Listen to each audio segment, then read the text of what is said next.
Hi అండి. ఈరోజు మేము పకోడీలు చేసుకుంటున్నామండి. వేరే పిండి వంటలు చేసుకున్నప్పుడు ఆ బేషన్లోనే ఇలా ఉల్లిపాయలు, పచ్చిమిరపకాయ ముక్కలు, కరివేపాకు, ఉప్పు వేసి అయితే కలిపేశానండి నేను. పచ్చిమిరపకాయ, అల్లం కావాలంటే మిక్సీ అయినా పట్టుకోవచ్చండి. మా అమ్మాయి అల్లం ముక్కలు అట్లా వేస్తే తిందు, అందుకని చెప్పి నేను ఇలా చేశానండి. తర్వాత దానిలో కొద్దిగా శనగపిండి, కొద్దిగా బియ్యపిండి అయితే వేశాను. బియ్యపిండి వేస్తే క్రిస్పీగా ఉంటాయండి. శనగపిండి సరిపోలేదని చెప్పి మళ్ళీ కొంచెం అయితే వేసుకుని నేనైతే కలిపేసుకున్నాను. ఈ పకోడీ చేసుకోవడం అసలు వస్తే చాలా ఈజీ అండి. చాలా త్వరగా చేసేసుకోవచ్చు. దీనిలో కొద్దిగా వాటర్ వేసుకుంటూ కలుపుకున్నానండి నేను. బాగా క్రిస్పీగా కావాలనుకున్న వాళ్ళైతే కొంచెం గట్టిగానే కలుపుకోవాలండి. కాదు కొంచెం మెత్తగా కావాలనుకుంటే కొంచెం లూజ్గా కలుపుకోవాలి పిండి. ఇలా పకోడీ లాగా అయితే వేసేసుకున్నానండి నేను ఆయిల్లో.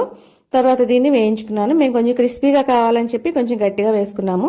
తర్వాత మా అత్తగారు గుచ్చుకుంటున్నాయి అన్నారని చెప్పి ఇంకా కొంచెం వాటర్ వేసి కలిపి ఆవిడకైతే తర్వాత మెత్తగా తీసానండి. ఇదిగోండి పకోడీలు అయితే టేస్టీ పకోడీలు రెడీ అయిపోయాయి.